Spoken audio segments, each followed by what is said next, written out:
안녕하세요. 오늘은 생성형 AI, 그 다음 주자로 주목받는 기술이죠.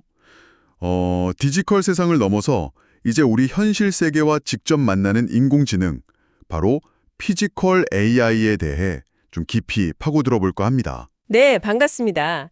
이 피지컬 AI가 산업 전반에 걸쳐서 정말 큰 변화를 가져올 거라는 예측이 많습니다. 맞아요.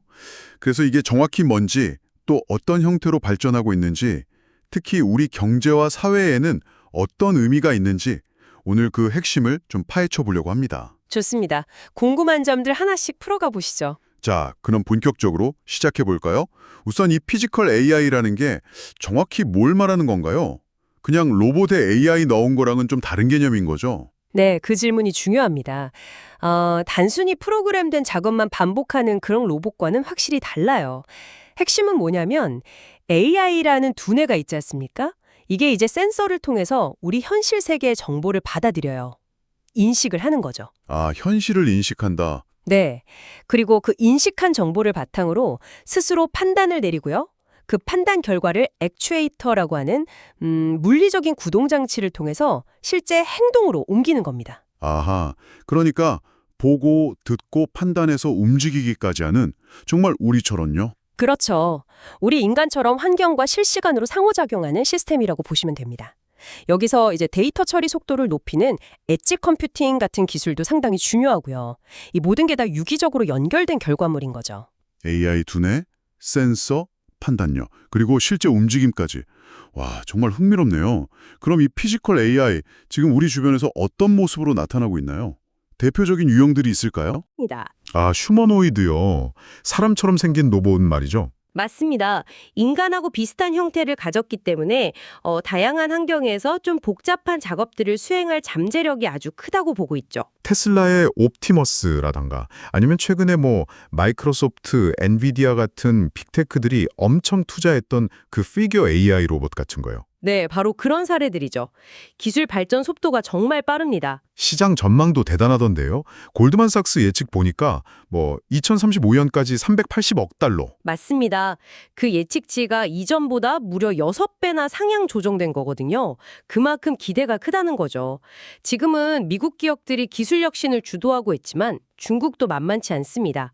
강력한 제조 기반하고 가격 경쟁력을 앞세워서 굉장히 빠르게 추격하고 있어요. 그렇군요. 경제적으로 보면 이게 노동력 부족 문제 해결이나 생산성 향상 같은 긍정적인 측면이 있겠지만 그렇죠. 하지만 동시에 일자리가 로봇으로 대체될 수 있다는 그런 우려도 분명히 존재합니다. 이 잠재력과 우려 사이에서 균형점을 잘 찾아야 하는 숙제가 있죠. 근데 그 잠재력이 아무리 크다고 해도 아까 말씀하신 그런 기술적인 어려움들, 현실과의 간격이라든지 에너지 효율 문제 같은 걸 생각하면 380억 달러 전망이 좀 너무 낙관적인 건 아닐까요? 아, 네. 정말 날카로운 지적이십니다. 분명히 기술적인 난제들이 많습니다. 그럼에도 불구하고 이렇게 투자가 몰리고 기대치가 높은 건요. 일단 기술적인 돌파구가 딱 마련되면 그 파급력이 제조업은 물론이고 서비스업까지 미치면서 정말 막대한 경제적 가치를 만들어낼 수 있기 때문이에요. 물론 그 과정에서 기술 장벽이나 비용 문제를 어떻게 해결하느냐가 관건이겠죠. 그렇겠네요. 그럼 휴머노이드 말고 또 다른 대표적인 피지컬 AI는 뭐가 있을까요? 자율주행차를 빼놓을 수 없죠. 아, 자율주행차도 피지컬 AI군요. 생각해보니 그러네요. 네, 그렇습니다. 자동차 자체가 사실 거대한 센서 덩어리이자 움직이는 AI 시스템이니까요. 도로 환경을 계속 인식하고 주행 경로를 판단하고 실제로 차량을 제어하잖아요. 테슬라 오토파일럿 기능도 점점 좋아지고 있고 또 어떤 도시에선 벌써 운전자 없는 로보택시가 다닌다고 하던데요. 유료로요. 맞아요. 구글 웨이모 같은 경우가 그렇죠. 이미 상용화 단계에 꽤 깊숙이 들어와 있습니다.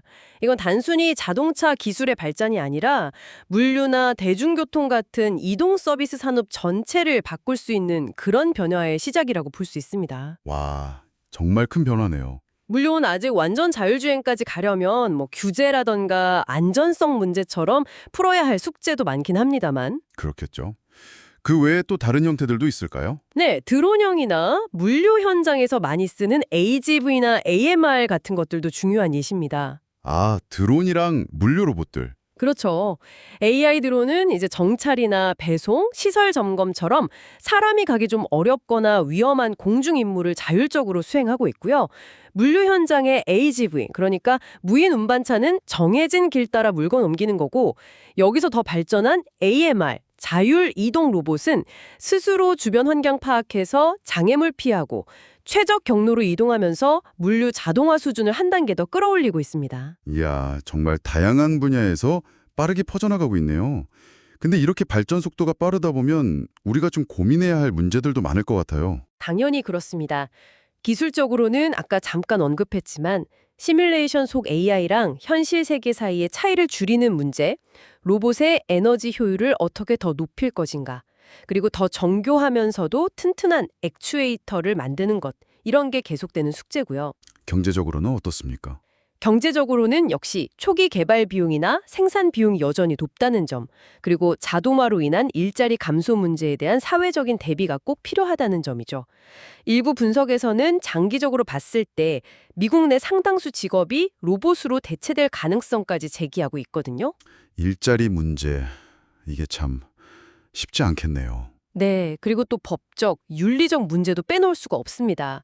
만약 사고가 나면 책임은 누가 지는 건지, 로봇이 수집하는 그 많은 데이터는 어떻게 보호할 건지, 또 인간하고 로봇이 어떻게 상호작용하는 게 바람직한 건지, 이런 부분에 대한 사회적인 합의와 제도 마련이 정말 시급합니다.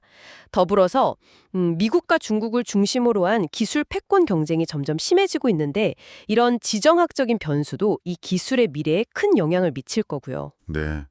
오늘 정말 피지컬 AI라는 흥미로운 기술의 현재와 미래, 그리고 우리가 함께 고민하고 풀어가야 할 여러 숙제들까지 아주 폭넓게 살펴봤습니다.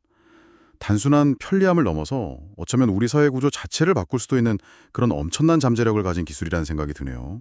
분명 피지컬 AI는 우리에게 생산성 혁신부터 시작해서 위험한 노동의 대체까지 정말 많은 기회를 가져다 줄 겁니다.